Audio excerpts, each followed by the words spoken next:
काय एवढं कन्फ्युजन करून ठेवलंय देव जाणे. पण MCA आणि MSc इन CA मित्रांनो दोन्ही वेगवेगळे कोर्सेस आहेत. प्लीज करून समजून घ्या. MCA म्हणजे मास्टर ऑफ कम्प्युटर ऍप्लिकेशन आणि MSc इन CA म्हणजे मास्टर ऑफ सायन्स. नीट लक्षात घ्या, master of science in computer application. MCA हा कोर्स इंजिनिअरिंग मॅनेजमेंट कॉलेजेसमध्ये होतो. त्याच्यासाठी CET द्यावी लागते आणि ती स्टेट लेवलवर होते, म्हणजे आपल्या महाराष्ट्र लेवलवर पण होते, नॅशनल लेवललाही होते आणि कॉलेज लेवललाही होते, म्हणजे प्रायव्हेट युनिव्हर्सिटीज असतील तर त्यांची वैयक्तिकही होते.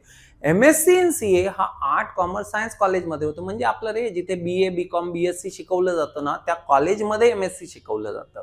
मग MSc CA हे कधीच MCA होऊ शकत नाही. अर्थात मी तर एवढं सांगेल मित्रांनो की MSc CA हे कुठलेही म्हणजे रिक्रुटमेंट नोटिफिकेशन असेल ना तिथेही लिहिलेलं नसतं. मोस्टली काय असतं माहिती का, तिथे BE BTech MCA MCS फक्त बार MSc इन CS. पण MSc इन CA अरे आता कोर्स कुठेतरी या कॉलेजवाल्यांनी कन्फ्युजन क्रिएट केलेलं आहे. तर विद्यार्थी मित्रांनो जर MCA करायचं असेल तर तुम्हाला वेगळी CET द्यावी लागेल आणि MSc इन CA आणि MCA या दोघांच्या जॉब अपॉर्च्युनिटीज बद्दल बोलायचं झाल्यास लक्षात घ्या, MCA भाई इंजिनिअरिंग मॅनेजमेंट कॉलेज में होगा. निश्चितच त्यांच्या अपॉर्च्युनिटीज जास्त आहेत जॉब अपॉर्च्युनिटीज, पण MSc CA ला तेवढ्या अपॉर्च्युनिटीज नाहीये. काही ठिकाणी या कोर्स माहिती सुद्धा नाहीये. तर please please please MSc in CA पेक्षा ट्राय करा. तुम्हाला जर MCA ला ऍडमिशन मिळत असेल तर निश्चितच या दोघांसाठी एंट्रन्स लागते आणि एंट्रन्सच्या तयारीसाठी NSG अकॅडमीची अपकमिंग बॅच आपण जॉईन करू शकता. Thank you very much guys.